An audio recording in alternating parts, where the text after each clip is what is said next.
دا ابو ذر رضی الله تعالی عنہ روایت دی دا ابو ذر غفاری رضی الله تعالی عنہ روایت دی وش نبی علیہ الصلوۃ والسلام سره روانو ما وی نبی علیہ الصلوۃ والسلام ما تو فرمایل فقال لغير الدجال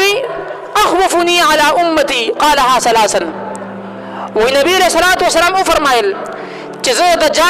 زه دجال نه پس په یو بل سیس باندې د خپل امت باره کې ډیر زیات یریږم قالها ثلاثا او درې پیر دا جملو فرمایله چې زه د دجال نه پس په یو دویم سیس باندې د خپل امت باره کې ډیر زیات فکرمن یم یریږم وی دا جمله درې پیر فرمایله نو ما ته ویل چې قال قلت یا رسول الله وی ما ته چې اے الله پیغمبره ما هذا الذي اخوفك على امتك دا څه کم سیس دی چې دا هغه باره کې تاسو د خپل امت باره کې ډیر زیات فکرمن یو یریږئ پې قال ائمة مضلین نبی رسول الله سلام فرمایل گمراه امامان گمراه حکمرانان گمراه امامان گمراه بادشاهان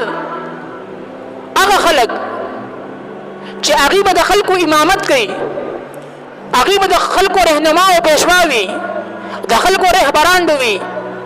وزه د هغه باره کې سخت یریږم د خپل امت نه چې زما د امت به دغه خلک ګمراهۍ طرف ته بوزي نن زما ستا حکمران څوک دي ګمراه زما ستا نوجوان سلیبریټي څوک ده ګمراه خلک هغه خلک چې هغه په دین باندې نه پوهېږي زما استاد نوجوان نسل او زما استاد نوی کول او زما استاد چې کوم امامان دي او کوم حکمرانان دي هغه څوک دي بدعمل خلک شرابیان خلک هغه خلک چې هغه سره باقاعده شراب ګیر شوي دي نن زمونږ استاد امامان هغه خلک دي د علماء مقابله کې موږ تاسو هغه خلک وغو